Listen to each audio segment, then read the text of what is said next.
So you want to learn and talk about the crypto markets, huh? Well, luckily you just stepped your face into the best place to do that on the tube. Any tube, by the way. Television tube and even YouTube. You're not going to find crypto information like this anywhere else, even on the non-tubes like podcasts. So strap in, open those ears and eyes, because it's time for Chico Crypto. Ludicrous speed! Go!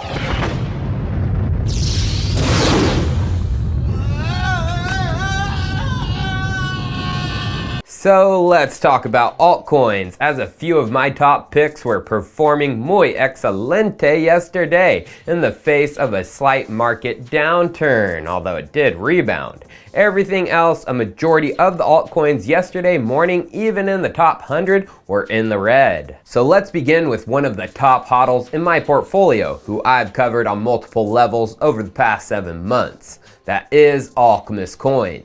And it's up over 7% 24 hours, from $124 to $134. But then pulling up the 7-day chart, things look even more bullish, going from a low of $68 to that $134 we were at yesterday, nearly a 100% gain in under 7 days. Now I'm not going to cover this again as deep as I have, as I've made videos covering this already, even 6 months ago. But there is some pretty solid information out there that Uniswap is integrating Flashbot's technology and MistX to save Uniswap v3 users from sandwich attacks, and also providing them cashback rewards for the MEV that is saved. And many think the deployment and announcement of it is coming this week. Why? Well, to begin, Dire0x is an Alchemist Coin core developer who focuses on MistX. Well, Sir Dire replied next week to a tweet last week from a Don Vincenzo that said, "Can't wait for it to be next week," and tagging both Alchemist Coin and the MistX Twitters. Now, you need to watch my previous video on this to fully understand why this is important. It's down in the description if you want to check it out. But Dire0x has had an open issue in the Uniswap v3 GitHub for front-running protection with MistX, which has been closed, aka settled, for over a month now. And in that issue, he was working with Uniswap core developer Moody Salem. So I've been saying this since 6 months ago that this was going to happen, but there is a little more speculative evidence that says it's coming. And this is actually pretty big in my opinion. On the same day of his next week tweet, he was also tweeting about sandwich attacks on Uniswap v3. Dire tweeted, "Here's a juicy sandwich on Uni v3. The user lost more than 30k USD. Public Uni and sushi sandwich dashboard coming soon with big eyes." Why is this tweet important? Well, you should know that MistX as of right now only works with Uniswap v2 and SushiSwap. It's in Alchemist blogs that say that. Why would Dire0x be tweeting about Uni v3 sandwiches and a Uni v3 dashboard last week if v3 integration wasn't coming soon? Well, he wouldn't be. Now it's time to move on to the second altcoin for the day, which is following a similar path recently as Alchemist Coin. That is Olympus DAO. Home. Over the past 24 hours, it's doing better, up nearly 11%, from a low of $824 to $922. And then over the past 7 days, it's gone from $600 to the high of $922, a gain of nearly 54%. Now, Ohm has taken the crypto world by storm and defied the odds. It's the only cryptocurrency in the top 100 that doesn't have a centralized exchange. It's only listed on DEXs like Uniswap, SushiSwap, and 0x Protocol. All other coins in the top 100 have a CEX, like Binance, Coinbase, Kraken, KuCoin, or one of the others. So there is a major upside still to Ohm in the short to midterm. A centralized exchange is going to want a piece of the Ohmie pie with the fees that can be made by traders exchanging it back and forth. So who will be the first centralized exchange to swallow the Ohm pill? We'll have to wait and see, but let me tell you, it's gonna happen, and most likely soon. What coin is this that you bring to me? There's a cult I see, and they are ohm-ing. But regarding the hype behind Ohm, it comes down to 3-3ing, aka staking your Ohm tokens in the protocol. The current APY on staking is a ridiculous 7,309%. What this APY means is if someone put a measly $100 into the protocol, over a year that measly $100 would turn into over $7,300 if the APY is held where it was.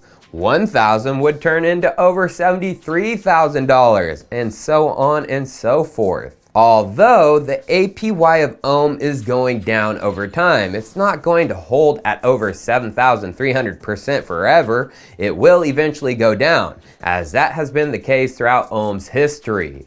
Going to the Ohm dashboard on Dune Analytics, we can see that Ohm staking began at nearly 300,000% during the launch. As time has gone on, the APY has fallen, settled, and went sideways, grown a bit, went down, and as of now we are going pretty much sideways again. So there is still time to savor those juicy high APYs, and I'm sure some of you are kicking yourself for not getting in earlier to get those massively high APYs. But let me tell you, there will be another chance. Because it's coming from a friend of Ohm, an actual fork of the protocol, where Ohm is helping advise, and that is ClimaDAO. Going to one of Clima's Medium blog posts titled Climbing Olympus, the Clima team says, the ClimaDAO ecosystem is modeled on Olympus DAO. Iterating on their work presents the best framework for us to achieve our objectives. We are grateful for their vision and execution, the example they have set, and advice they have offered us.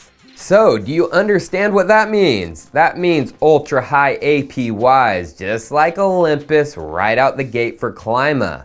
Like they said, Clima is modeled on Olympus DAO. Now, there are other forks out there right now, but I wouldn't touch them with a 5-foot pole. None of these forks have had advice from the Olympus DAO team, like Clima, and there have been forks before these other recent ones, like Time on Avalanche. The ones before, they thought they could do it, but they failed, and they might not have if they had the advice of the Olympus DAO team and the backing. Now, there is something else I found out about ClimaDAO recently that is super interesting.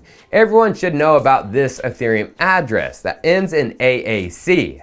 This is Mark Cuban's Ethereum address, which I've confirmed before in multiple videos, tying it right back to the Cubester himself and showing that he holds and stakes Ohm. Google Gobble, one of us. Well, also in that wallet is something so interesting. P-Clima tokens, aka pre-Clima. Now last week, the Clima team put out a blog post discussing the differences between A-Clima and P-Clima, making people understand that P-Clima is not A-Clima. The blog says, ClimaDAO has also distributed a number of P-Clima to people who can help this protocol become a success in the long term. P-Clima is not the same as Clima. There are no underlying BCTs locked in the treasury to underpin the distributed P-Clima supply. Nor is P-Clima the same as A-Clima. A BCT will not automatically be delivered to the treasury on behalf of P-Clima holders when they are redeemed. To redeem P-Clima, holders will be responsible for delivering BCTs to the treasury themselves. They go on to say, this was modeled the distribution and supply-based vesting schedule of P-Clima after Olympus DAO's P-Ohm. And then below a tad bit further, they give details of the distribution.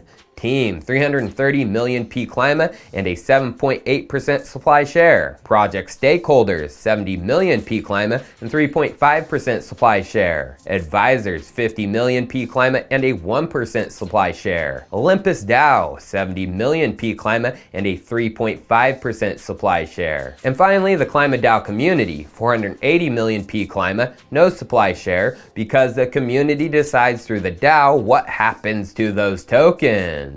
So, Mark Cuban's P-Clima had to come from two spots. He's not part of the ClimaDAO team. He's not on the Olympus DAO team. So either he is a project stakeholder or advisor. So, can you say, swing? Cheers, viewers. I'll swing with you next time.